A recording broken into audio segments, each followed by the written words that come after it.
హత్య కేసులో హంతకులలో ఒకడు దస్తగిరి. అది అతనే ఒప్పుకున్నాడు, గుండె మీద గొడ్డలతో కొట్టాను అన్నట్టు. అయితే దాని వెనకాల ఆ తర్వాత బెయిల్ సందర్భంలో అతను తను చేసింది కరెక్టే కానీ తన చేత చేయించింది వేరే వాళ్ళు అన్నటువంటి కోణాన్ని ప్రొజెక్ట్ చేసుకొస్తూ సాగించినటువంటి దాంతో అతన్ని కాస్త అప్రూవర్గా మారినటువంటి దస్తగిరి నడిపినటువంటి కథ. ఇప్పుడు దస్తగిరి తాజాగా ఒక కంప్లైంట్, తనని ఒక కేసులో జైల్లో పెట్టారు. ఆ జైల్లో పెట్టినటువంటి సందర్భంలో ఆ కేసుకు సంబంధించి కీలకమైనటువంటి అంటే తనేం చేశాడు, వాళ్ళ బంధువుల ఒక అమ్మాయి లవ్ మ్యారేజ్ చేసుకుంటే అమ్మాయిని ఎత్తుకొచ్చాడు.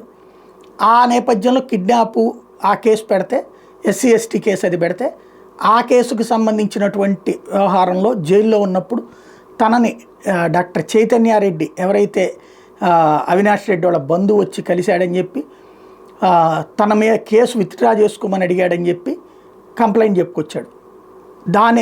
ఇచ్చాడు. దాని ఆధారంగా కేసు నమోదు ఇదంతా నడిచింది. ఇప్పుడు ఆ విషయంలో చైతన్యారెడ్డి అడిగినటువంటి ముందస్తు బెయిల్ పిటిషన్లో విచారణ చేసినటువంటి న్యాయస్థానం అతన్ని అరెస్ట్ చేయొద్దు, నోటీస్ ఇచ్చి వివరణ తీసుకోండి అని చెప్పి ఆదేశాలు ఇచ్చింది.